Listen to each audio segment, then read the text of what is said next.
Today's guest is Lisa Baglia. Lisa had a near-death experience after having a severe allergic reaction to a bee sting, and that led her to a path of metaphysics and the ability of seeing and hearing from other dimensions.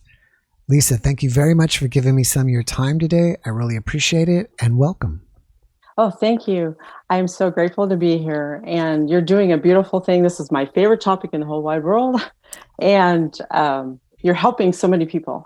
Well, thank you so much. All right, Lisa, my audience loves to hear about near-death experiences. So Can we start with yours? Yes. I was about 4 years old. I remember it as plain as day, like it happened yesterday. My mom and my cousin and I, she separated us because we were kind of fighting, and she put us on a step, and she was right in the middle. She decided to read a book, Peter Pan, and I was to the left of her, and then my cousin was to the right of her. And all of a sudden, this insect landed on my pinky finger, and it had wings, and I didn't know what it was, because I was really little. So I remember rubbing my finger, and it started swelling bigger and bigger. And I told my mom, it really, really hurt, really, really bad, and it started swelling. And she goes, "Okay, let's go in the house, and I'll put some ointment on it. It'll feel better." And so she put me on the counter, and all of a sudden, she was putting the ointment, and I just went out. And then I separated from my body, and I could see myself looking at my mom, and I was like, "Okay, but I'm asleep. That doesn't make sense, right?" So then I saw her take my body and rush to the car with my dad. My dad was outside because we lived in the wine country, and we're way out in the middle of nowhere. And so they drove me frantically to the hospital, and it was about 20 minutes away from town. And so it was a small hospital because it was like in the town of Lodi. And I remember being outside of myself, looking down in the car, like I was following the car, like out of my body. I was in two places at once, and I could see myself, but it was almost like I look at myself in the car, and then I'd go out, and I was like, "Why am I flying?" I didn't understand what was going on, but I felt the sense of being like carried like an orb in a way, but orb of light. And it was just like a pair of eyes, like the goggles, And then I was going across, and then all the telephone poles going through everything. So anyway, I remember getting to the hospital, and I was following my parents. I thought that was really curious. I saw my body, and it was like, I felt, like so much light. Like I felt the light. I was hearing like this noise, almost like I don't know. It was just like a silence, but yet something like color. It felt like color to me or something. But anyway, so I remember them taking me into the hallway, but I was still observing from far away, and I saw these faceless beings, like they were looking at me in this hallway, but I could see all this light, and they were calling my name, but I can remember I could step into this light if I wanted to. And then one of them said, "It's not time for you to step in the light yet, but if you choose to, you can." And I had that choice if I wanted to go or if I wanted to stay. And I kept looking at myself because I was on the hospital bed, like the gurney where they were working on me. And I remember saying to myself, "Okay," So I trusted these beings, but I didn't know exactly who they were, but I could hear their voices. They were very soft and soothing. But I remember the light was like this big, enormous light outside of myself. And it looked so, I felt so good, like so much love penetrating my face, and, but I should say my eyes, because I was just consciousness, So anyway, I kept looking at my body, and the doctors were talking about giving me a shot, and they're trying to revive me. I saw nurses trying to revive me, and but they weren't getting anything. So when they gave me the shot, I all of a sudden went, right into my body, like, And then I woke up and I was very like, whoa, what happened? And then, but I could still see the light. It was still present though in the room. And I still saw the faceless angels, even though I was in my body. And, but I couldn't explain it, you know what I mean? But I felt the sense of peace still after. But what happened to me after I had my death experience, or I want to say death because I was like, I had that choice. Anyway, what happened was after that, things didn't look the same to me. Like I would see things in the sky, like other planets that were here in another, I want to say like another dimension. I was perceiving things differently. Like I was hearing other people's thoughts. I became very telepathic. I would feel what they're feeling, like in any part of their body. I knew if they were going to die. I knew if they were, who was assisting them to leave the planet. I could see them. And then it was kind of scary to me. And I would say stuff out loud to my family. And they'd say, you're making this up, right? Mm-hmm. So, and I got a lot of that. Like, you're just making this up. Shut up. They're going to think you're crazy, that kind of thing. And so I was actually seeing people that would be standing in front of me and they would talk to me and I'd go, okay. And then it would happen in school too. But what was really interesting was I heard so many of everybody's thoughts in school that even though I got good grades, I had to keep to myself because I couldn't talk to anybody about that stuff because they wouldn't understand, I was like, okay, why am I doing this? I didn't, it led me to a path of super psychic, where I just was very, very telepathic. I would walk by somebody in the store and hear their name and what was wrong with them, if they were drunk, if they were smoking cigarettes, if they were taking certain medication that made them feel weird. I would feel weird too. I just became this, it was just a sense of oneness after this near-death experience, even as young as I was. So I had to kind of put it dormant and then, in the closet. So when I got older, I was always into art. So that was my go-to. And so I started drawing people's angels and their guides and the colors and everything. But I wouldn't say what it was. I would just like do it because I could see her and I would just draw this. My mom would wonder, what are you doing? So I wouldn't say, and I would just keep it to myself. But then later on, I was getting books in my teenage years about near-death experience and this and that, because I figured there's something I was making this connection, like even though I was told to put it away, I was still seeing all this stuff and it was still so incredible to me. And I just went on this journey and being so telepathic, I started seeing this little boy running in front of me, like back and forth. He would run back and forth. And I was like, why does this little boy keep running in front of me? So when I was in my early 20s, I had a son and he was severely autistic.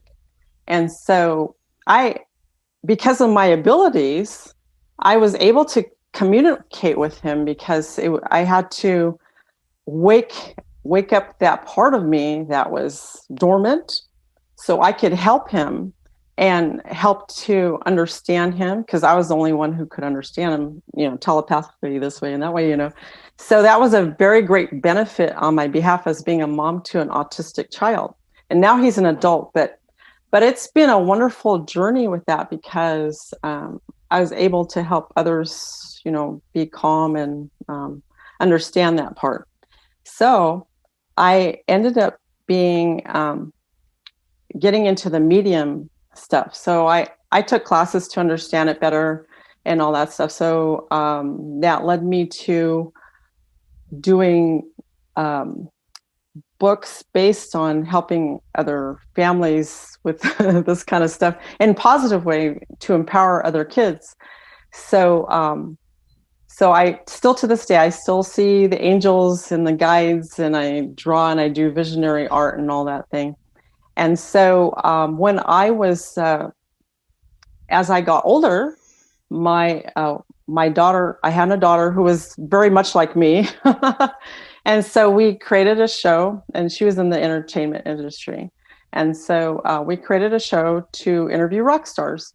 And so it started like with punk rock shows here in Southern California, and then it grew to this thing. And so we ended up interviewing bands like Metallica and Megadeth and Slayer, like heavy metal bands, and going on tours with Vans Warped Tour and everything like that. So, but I would have dreams and premonitions about all this stuff. So what was interesting was one night, well, we had to get a bodyguard because it was just one of those things, like we'd go out at night and we just wanted to be safe because there's a lot, strange people in Hollywood, So anyway, one night I was interviewing, my daughter couldn't do this interview, and my dad had just passed away. And I ended up doing the interview with Rob Zombie's guitarist. His name was John Five, and he worked with Marilyn Manson, and he was a very talented guitarist. And I was feeling kind of weird. And I was feeling weird because I kept picking up on my dad's, him leaving. So it was affecting my body for some reason. So it was making me have like, affecting me in all kinds of ways. It made me have like a female issue. Anyway, so what happened, I don't know why, but what happened was that night I kept saying to the bodyguard, I said, there's something wrong with me. I didn't know. So I drank a beer because that's not like me. So I drank a beer to calm down. I didn't know because we're interviewing one of the guys from the Misfits after that. And I just got so weak, I could barely do that interview. But I made it through the John 5 video and filming that. But I noticed that I was slower, and I was like, what in the hell is wrong with me? So the next day, I started seeing halos and white light around people, and I was like, oh God, here we go again. So what was happening was I was feeling really weird, like I was leaving. And so I had to go to the hospital, and I had to have 6 blood transfusions. My teeth and my eyes and everything was white, like it was weird. And so after that, but I left and I did the same thing again. Here I am, I see the hospital, then I could hear them, and I left my body, and then there was no blood pressure or anything. So I left, and I was pronounced, like very, very, but I left very, very like dead for a minute, but then I came back. But it was a brief situation there. So anyway, but the halo thing, I still see today. Like that was a new thing. So I was seeing colors and everything and auras and all that kind of thing before. But then now I see a lot of white light around people normally. So that's one thing that stayed with me. But it seems that my psychic abilities have even become very much stronger even after this second one that happened. So anyway, that was one of the things that had happened. So it led me to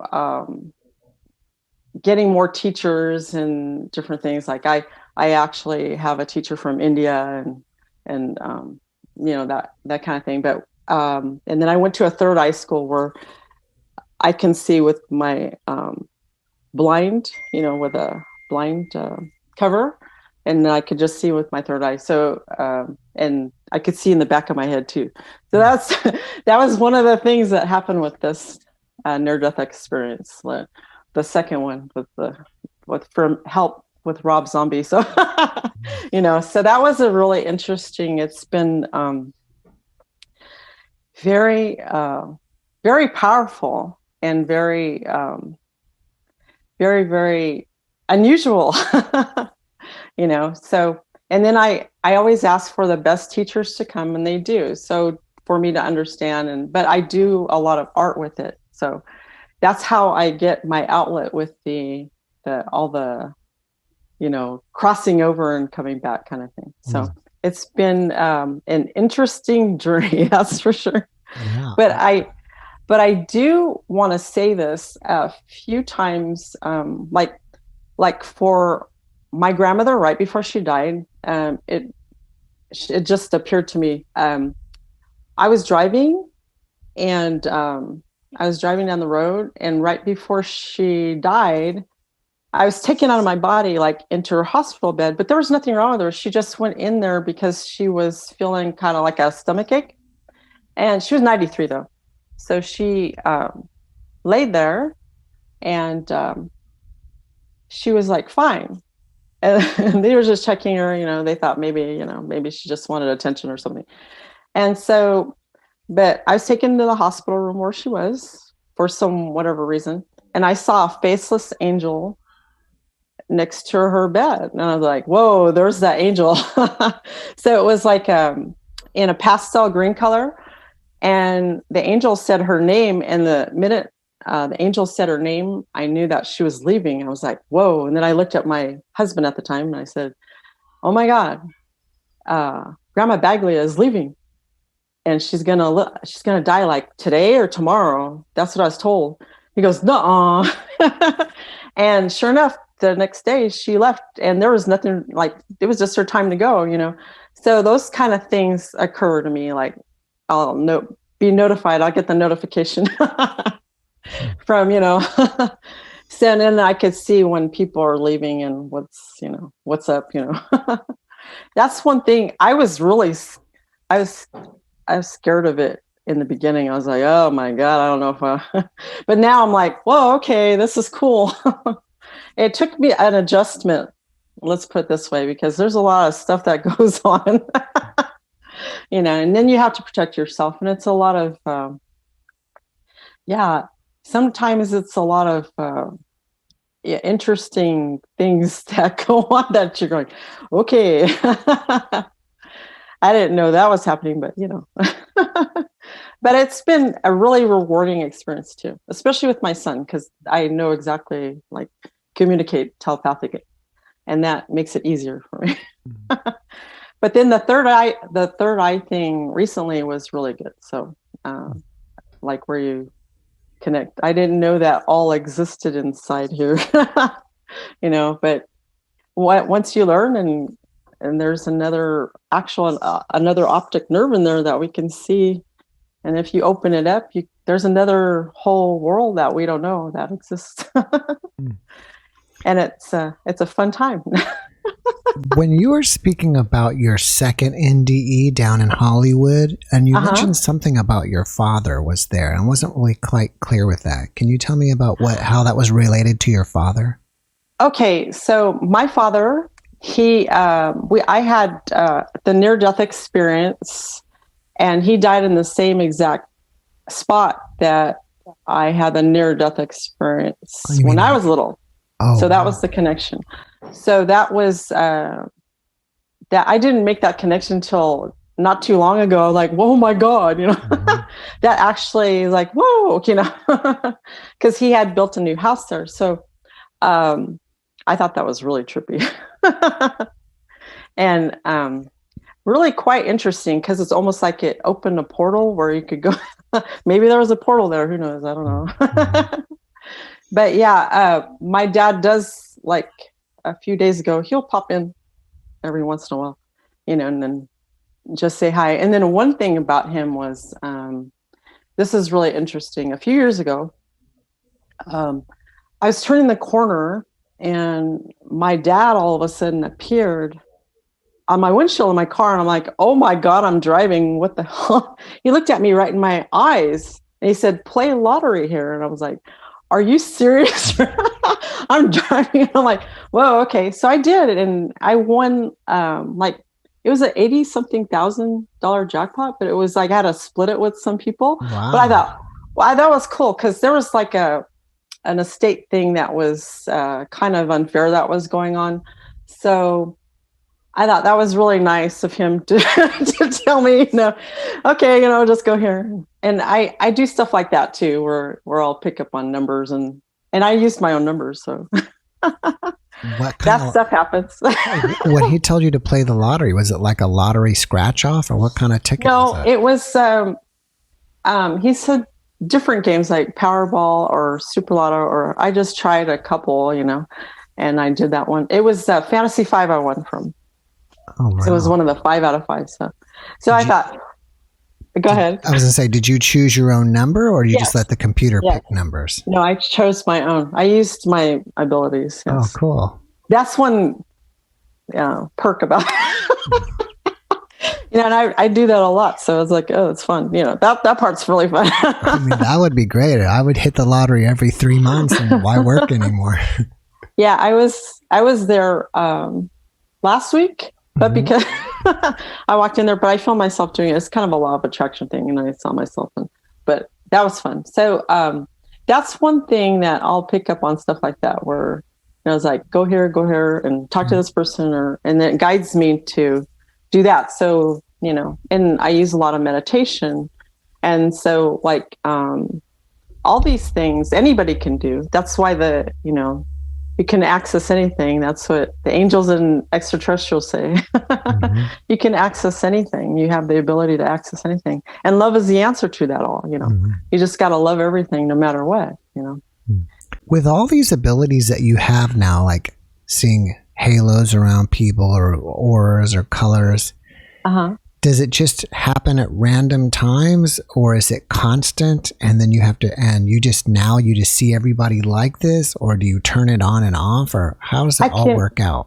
I learned to turn it on and off. It depends. I make a practice to feel good all the time. And that's the best way to be all the time anyway, right? So that's the important key. And then send love to everything. Like, just see everything in a positive light, no matter what it is. It could be the darkest crap in the whole universe, but you got to see the beautiful outcome of everything, because what if this leads to this, or, like all this that's going on, just send love to it and send love to the people. That's all you can do, So and I've been helping a lot of people. That's one thing I do is help people with. The money I did win, I did help people out. So, that's nice. Yeah. It sounded like you were saying that there are evil spirits or bad spirits out there too. Well, you have to be very careful because, like, it's not a good idea to drink or have lower vibrational frequency thoughts. It's not a good idea. It's better to stay, call upon angels and guides that, well, you get a feeling, you get a feeling like, or even when people walk in, or if, like, say you're in a room, this, like in school or whatever, somebody walks in and you go, oh, well, yeah, I don't know if I like that person, or, you know what I mean? Or it could be anybody, or and then somebody else walks in and you go, oh, wow, that person's awesome. They have a really good energy and good feeling, or you just know, that connection, like with friends that are going to be your friends, and, it's the vibe, you vibe with your tribe. Yeah. So do you feel consuming alcohol or drugs and all that stuff just lowers your energy and makes you more susceptible to evil spirits? I think that as long as you have a good centered mind, I think it's okay to drink, but no, not overindulge. I was raised with a winery, so to me, we did that when we were teenagers, of course. But but when you're doing this kind of stuff, I think it's really good to be grounded and centered, and because I'm really open. So for me, that's just me, you know what I mean? Because I just feel like I need to protect myself from outside forces, because I do pick up on too many thought forms that people do carry. And I'm like, oh. Mhm. And so. This may sound weird and I don't want it to sound negative, but it's almost like from your first NDE, it was like all of a sudden something happened, like a glitch within the matrix here. And now you had these abilities and you can kind of see all this other stuff. Yeah, I think it opened some kind of portal in my brain or something, because that's all I can explain it. Because nobody in my family, they kind of, everybody has the intuitive abilities, because, that's our natural instinct, but yeah, when they're stronger, and people don't understand how much you're picked. Why do you know that? Why do you, how do you know this? How do you know that?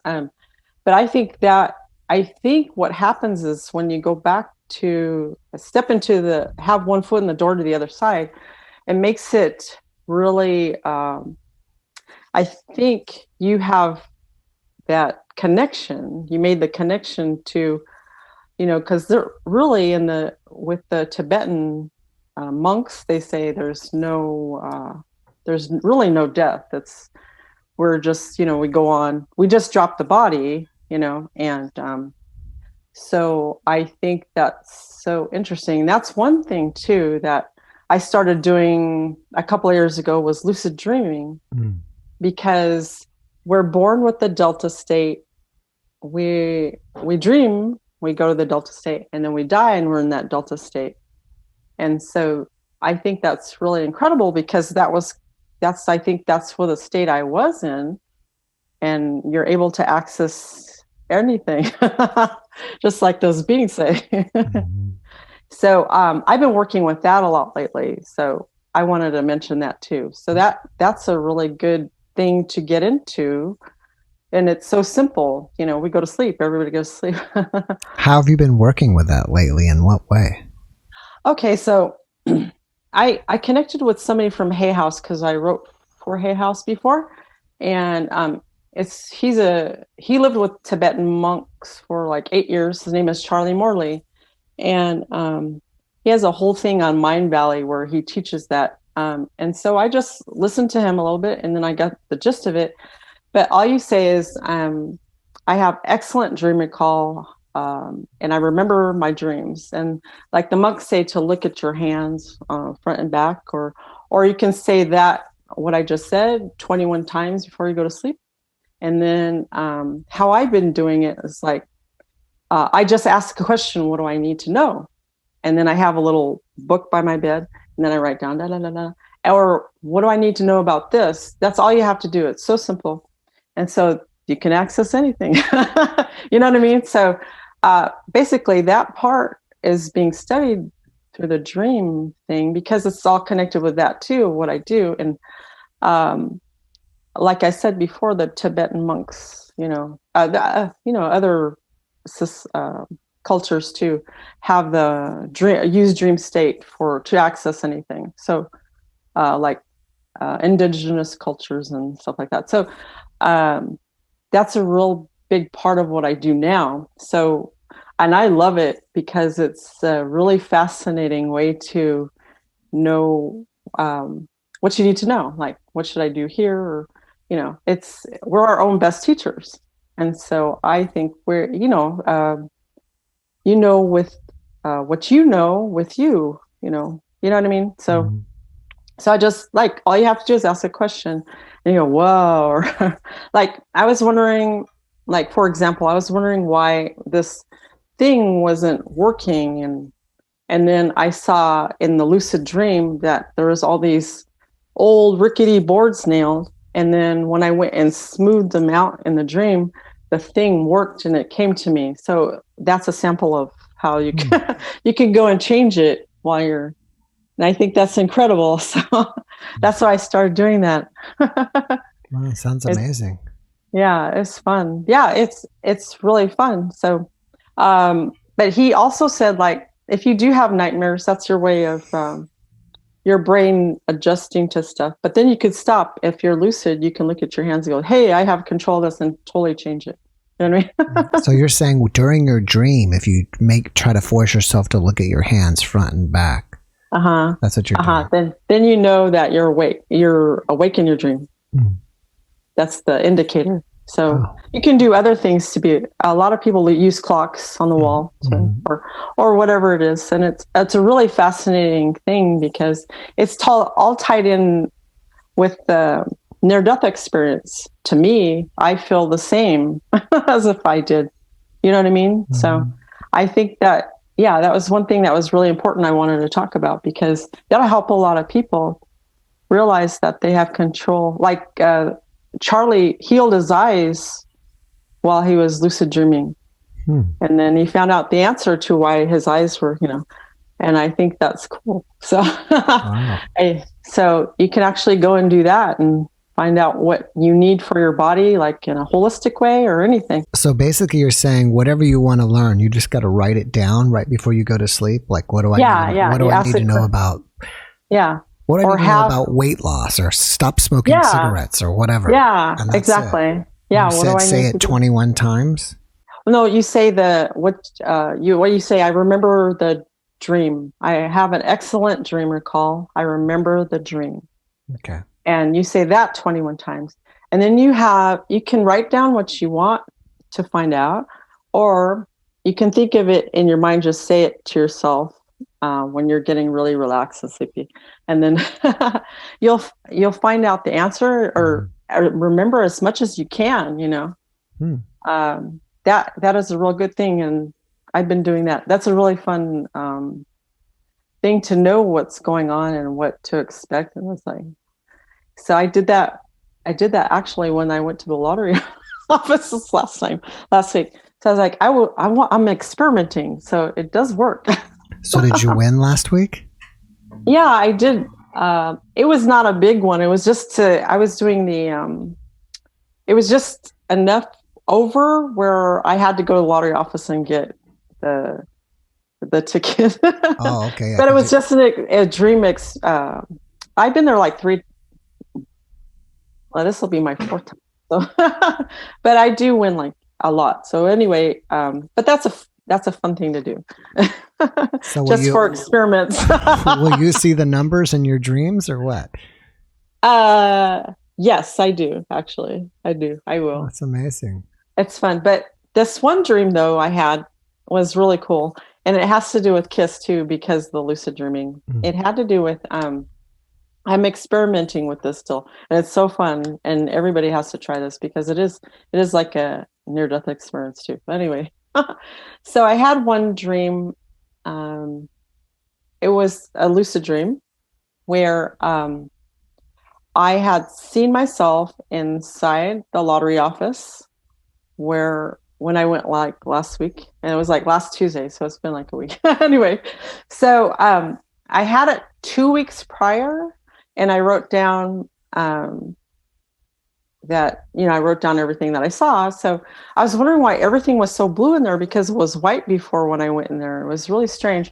And I saw these rectangular black things, and I couldn't make out what they were in there, but I saw everything. And I saw, inside how it looked. And I saw Paul Stanley, like in a limo, just like on the side, like going, "How did you do this?" And I said, "I trained my brain," kind of thing. So I made it fun for myself. So I was like, oh, wow. Okay. So then I looked at my hands in the dream and I was like, oh my God, I'm lucid dreaming. So then after that, I wrote down that dream, and then I thought, whoa, I'm going to the lottery office. That's cool. So, so last week when I went and it was in the morning, I saw exactly that. I didn't understand why there was so much blue in there. And I was like, why is it blue in here?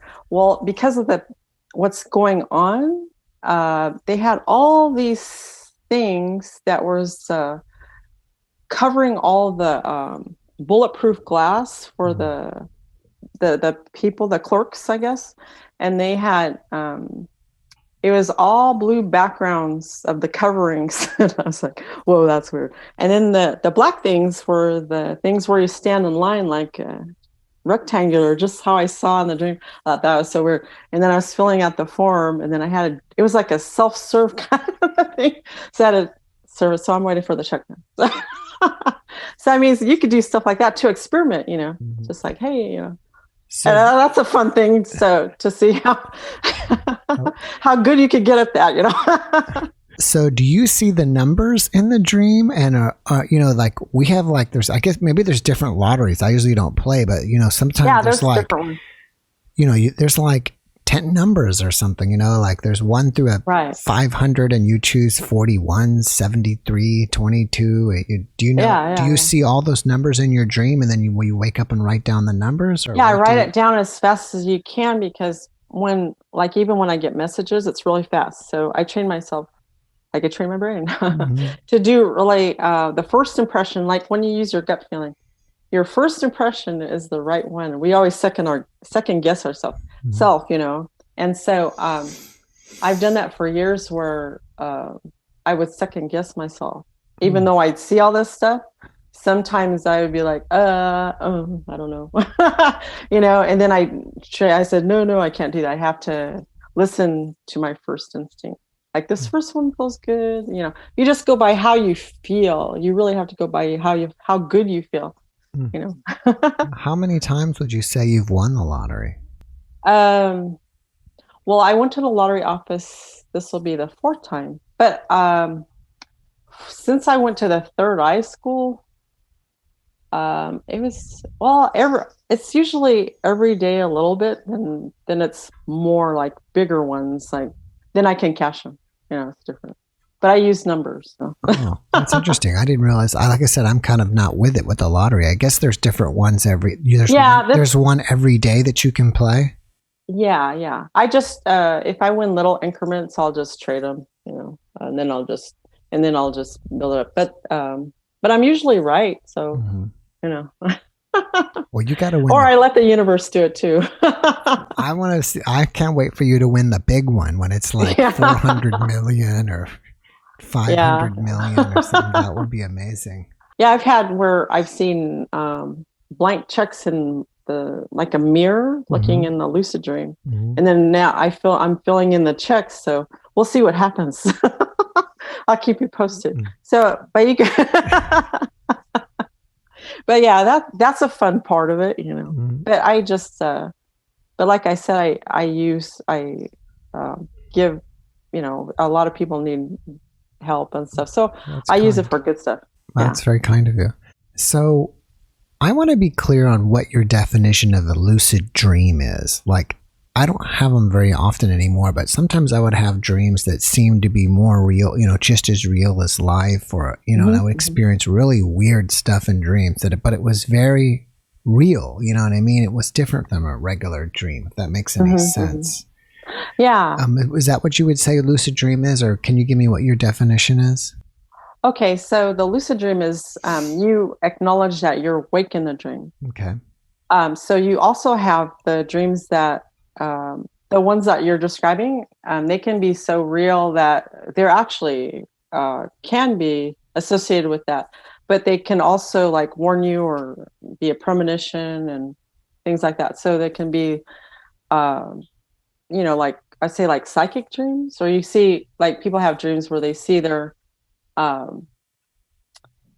dead ancestors or anybody coming in that they need to, that comforts them or anything like that. I had before Christmas, this was an interesting one, but I wasn't quite asleep but awake. But my aunt and uncle, right before Christmas, they were murdered.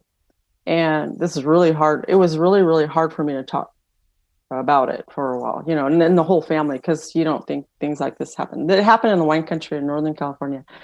Anyway, that night, my aunt, she was sitting next to me in the bed, and they were brutally murdered. So it was like, whoa, okay, she's here. She didn't know she was, this is a different kind of example of a dream. Well, it wasn't a dream, but she thought she was dreaming. Now, she crossed over and she thought she was dreaming when she was with me. She goes, why am I here with you? Am I dreaming? She thought she was in that state when she crossed over. And I was like, whoa, she doesn't know that she's gone yet. And it was like she was confused. And then I saw my uncle, and he didn't say a word. He was just observing, but he was deceased too. They died together, somebody broke in the house, and it was a whole thing. And I was like, wow, okay. That she told me who the killer was and everything. Wow. And so the next day he was arrested because I had told my cousins it was that guy. It was somebody that they had known. And yeah, they got him right away because he took a bracelet that had the DNA on it, and that's what got him. But yeah, so, and stuff like that can be very useful. But that was like from the other side, I thought that was interesting, even though it was so hard for all of us, our family members, that had happened. And, it was very shocking. But yeah, that was the first thing she said to me. It's like, because I could hear her, and I was like, she goes, why am I here with you? And she goes, am I dreaming? Why am I here with you? That was the first thing she said. So, and I was like, wow. So that state, I was very familiar with when she said that, because that's how you feel. So we can come and go kind of thing. But yeah, that was one thing that did occur. That was 3 months ago. So, so that was very, very new. And we still, all of us family members still have dreams about them coming in and out. So, that's going to be, that's been a real,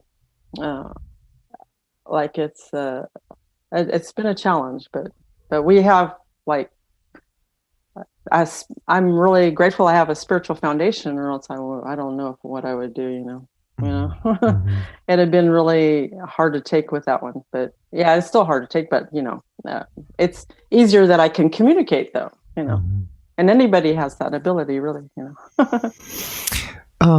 Besides the psychic abilities that you've gained from your NDE, do you think like you have been spiritually transformed? Is there something about you spiritually that's changed? Yes, that's my, I base my focus on being spiritually based. I always think of things throughout the day constantly to remain positive and happy and uplifted. And that's my main focus throughout the day. I constantly read and draw, and then, hang out with my son and stuff like that. So, do you have to force yourself to stay positive and uplifted, or? Oh, no. It's just a way of life for me, and then I draw and make myself, draw like a little kid. So I remain in like a little kid state. So I do this practice called atomic dreaming. And so that is based on something from India, where you bathe yourself in light. It's a good practice to do. Every part of you, bathe yourself in light, your eyes, organs, everything. And then the next thing you do is you have these atomic goodies. That's what they're called. So whatever you want to see in your life, you could become like a child if you want to, and see what you want to manifest or create. Whatever it is, it can be anything. And it could be simple, it could be big, it could be lavish, whatever. And then you can also go, after that, you go to heaven, where it's just 5 minutes of silence. And however you perceive that, heaven or in that state. Well, so what happens to me is I usually see like different beings that come, and they'll show me things. Like the other day we did one, and I I had this vision of being in a milky, like an ocean, and then it was Ganesh, like the elephant, and then I saw cranes, and I saw Lakshmi, like the goddess Lakshmi. And what was so weird and so funny was that my friend had spilled a whole gallon of milky white paint in the kitchen right after that happened. Oh. And I started laughing my butt off because I thought that was so funny. And then I saw a crane in the yard, like a white crane. So I was like, whoa, okay, that appeared physically. Yeah. So that made me laugh, because it's like, well, that was a lot of paint to clean up. But I mean, that was funny, I was like, that was just showing me that it can be physical. Yeah. That's kind of, That's kind of interesting. You say you like to express yourself through art, or maybe you kind of channel some of your energy into art. Can you tell me about your art? Like, what do you like to do? Paint, draw? I do Yeah. books for kids, and I have. Is it okay to show them? Yeah, Or okay, okay, they're your books, right? okay. Because I have a series called Supersonic Star Power Universe, and this one is I Love to Feel Good, Mm-hmm. and then I have this one, Dream Bigger Than Ever, and it has powerful affirmations for kids. And this was all stuff that I channeled. Mm-hmm. And then this one is called, well, this is the first one, Supersonic Star Power Universe, with the little aliens. And, and it says, for superhumans who dare to be different. So that was really fun to do. And then this one, I love animals. So Tarantula's Cosmic Wishes. So this one is, I'm doing kind of a comic book thing. And then I have my Alien Academy. This one, I got a letter from Arnold Schwarzenegger's wife. Oh, really? In 2006. Yeah. Maria Shriver. Yeah. That was really cool because her mom had this started the Special Olympics. And so, because her sister was Down syndrome, so, and then my son did the Special Olympics, so I thought that was really cool. But this book started. This was interesting. I had it's called Angel Academy. It has affirmations and things like that. What happened was I went to a program down here with James Van Prague. I don't know if you know the medium. Anyway, so there's a lady sitting next to me, and we're in a circle in meditation, and we're just talking. We're from the same area, and I was like, "Oh, that's weird," because I lived in Northern California at the time. So what happened was I had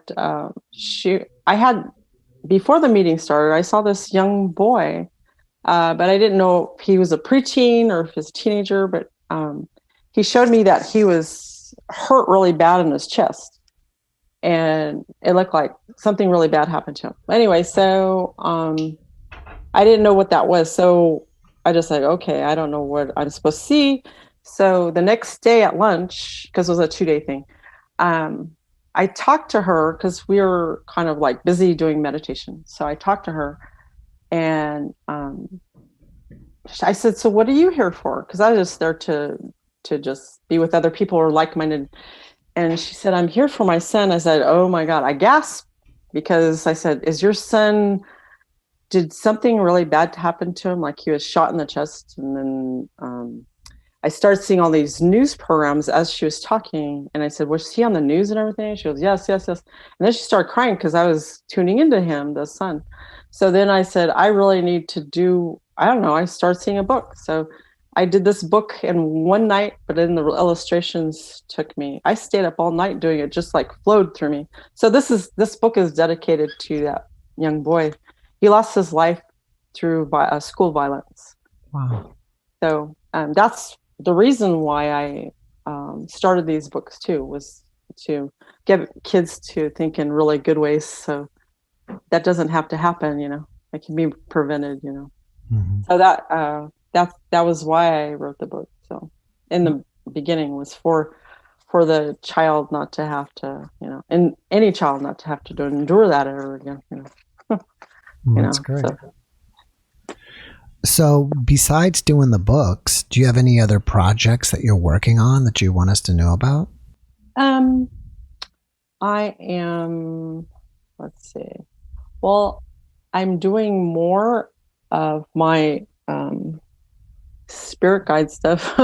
This one appeared to me. That's cool. I like that. It was I'm doing, this was a lady that I was doing meditation, that she appeared and she had orbs coming out of her eyes. So I'm doing one right now called the Unicorn Empress and the Hippocornicus. It's like it's going to be a positive theme too, but I'm still getting that in the in the kind of like almost like a comic book. That's cool. Do you have a website so people can check out your art and stuff? Yeah, lisabaglia.com. Do you do paintings and stuff too, or is it more like artistry for books? Well, I do mostly for books, but I'll do readings for people if they want a spirit guide reading. Like, say if you wanted a spirit, a guide or angel, I would just have to look at you and just do it, like sketch, and I would give you messages of what they say. That's all. Oh, that's cool. Yeah.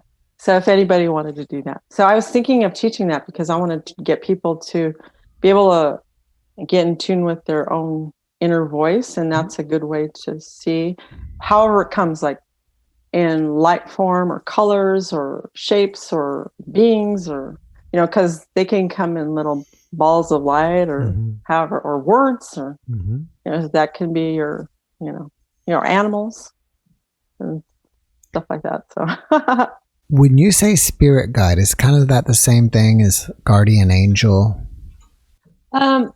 Yeah, there's like appointed ones, and I think so, because I've had many things like that happen where I've had to be kind of rescued, where I'd be in the middle of traffic and somebody almost hits me and I hear a voice go, "Hey, watch out," kind of thing.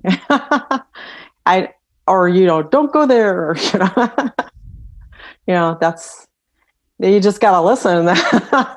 From so many podcasts that I've done, it seems like everybody has a guardian angel, or maybe they have their soul group watching around them, or maybe a couple angels.